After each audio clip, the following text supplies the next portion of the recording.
I think it comes down again to strategy, right? So what others call the vision and the strategy, that's absolutely key. And then building the right structure.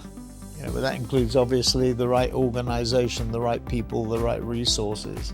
But I think those are the two key things that really, if you look at our industry, the companies that are doing really well are the ones that have the strongest leaders who reflect or have developed the strongest strategies and the strongest structures. Although I'm always struck by Warren Buffett's comment that when a good management meets a bad business, the bad business always wins. So, I think pushing on an open door, if I can put it that way, is critically important. So if you look at the advertising industry, being focused on the digital part of the business is clearly got to be better because it's 3/4 of the industry and it's growing currently at about 15 to 20%, whereas traditional media is going backwards and declining by anywhere between 0 and 15%, depending on whether you have live sports or not.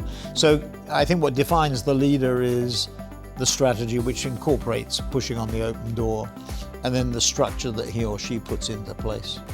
Well, there are two buckets really that affect advertising. The first is the geographical bucket, and the second is the technological one. And on the geographical side, look, we have fundamentally three major problems around China, US, Russia and Iran, cutting to the chase. I think they're imponderable problems that are going to be with us for many, many years to come.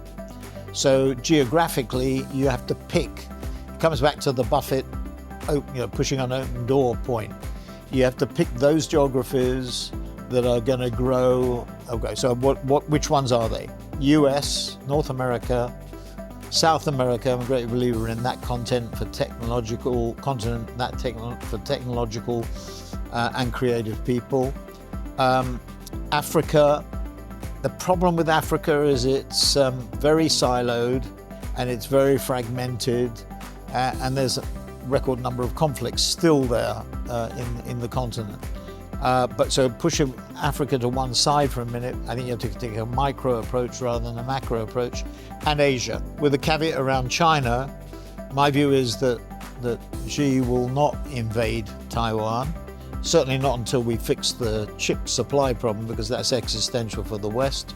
But beyond China, so you probably don't want to be too heavy on China in the sense that you don't want it to be more than 15 to 20% of your sales. And then you have India, which is on fire under Modi's leadership. It's fastest growing market last year, this year and next year, according to World Bank GDP estimates around 6% each year. Then Vietnam, Singapore, Southeast Asia, Thailand, Philippines. I mean, it's full of promise. Remember that by 2050, 3 of the top 5 markets are going to be Asian markets: China, India, and Indonesia. So, huge promise there. Now, Europe is a real problem. I think Nick Clegg is here at this conference saying, there's a future in Europe. Clearly there is. You listen to Goldman this morning on CNBC, their conference in Zurich around the financial service industry. Clearly, Europe is going to continue to be a player. A lot of major family-owned businesses here, private businesses and public, that are super good. But unfortunately, Europe is about cost, not revenue growth. Clients are looking for efficiency. So that's one bucket. The second bucket is, in a world which is probably going to grow slower because of those big political issues, geopolitical issues that I mentioned, where inflation is more stubborn than people think and interest rates are higher as a result, you have to be super efficient.